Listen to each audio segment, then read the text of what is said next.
Mary, primarily when did you decide to come see Dr. Ziegner? March of 2005. And what for? Seasonal allergies, sinus infections, bronchitis, something I've been sick since I've been a child, and just to come up, I generally have yearly infections. And typically, when did you get sick a lot, and why? How did you get to the point where you got you needed to start having shots for your immune therapy? February of 2010, I had been sick.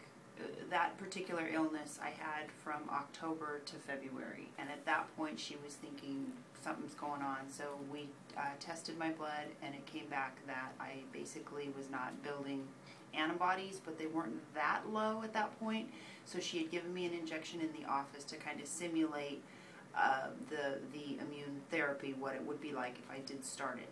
And she said, let's check it again in 6 months. Well, during that 6-month period, that July, I ended up with pneumonia. And so once I had the pneumonia, we thought, okay, something's really going on now. We retested the blood, and at that point, I had absolutely no antibodies. So once the pneumonia was cured and cleared up, then that September, I started the Vivaglobin weekly infusions, which you can do at home, which is wonderful.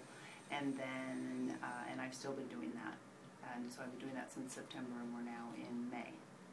And how do you feel with your infusions since you've been doing them at home? I feel a lot better. I've maybe had one infection since then versus in the past when I probably would have had 3 or 4. So my energy level's back up, and I feel like a real person again. So when I get a cold, it lasts for maybe a day or 2, whereas in the past it maybe would have lasted 2 weeks.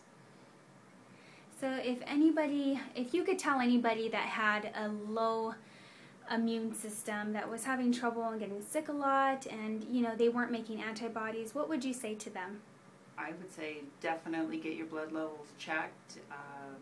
This is something that I didn't even know existed until I came to see Dr. Ziegner, and I just thought, I'm a sick person, I just get sick all the time, and that's just my life. So definitely come here and get checked out, because there is hope, and it's so much better. You can do it once you're taught how to do it. You can do it at home, or you can have a nurse come to your house and do it for you, and it's so much better than having to go to a hospital and have to be hooked up to an IV. It's just a under the skin process, takes maybe an hour and a half. Thank you very much. It was really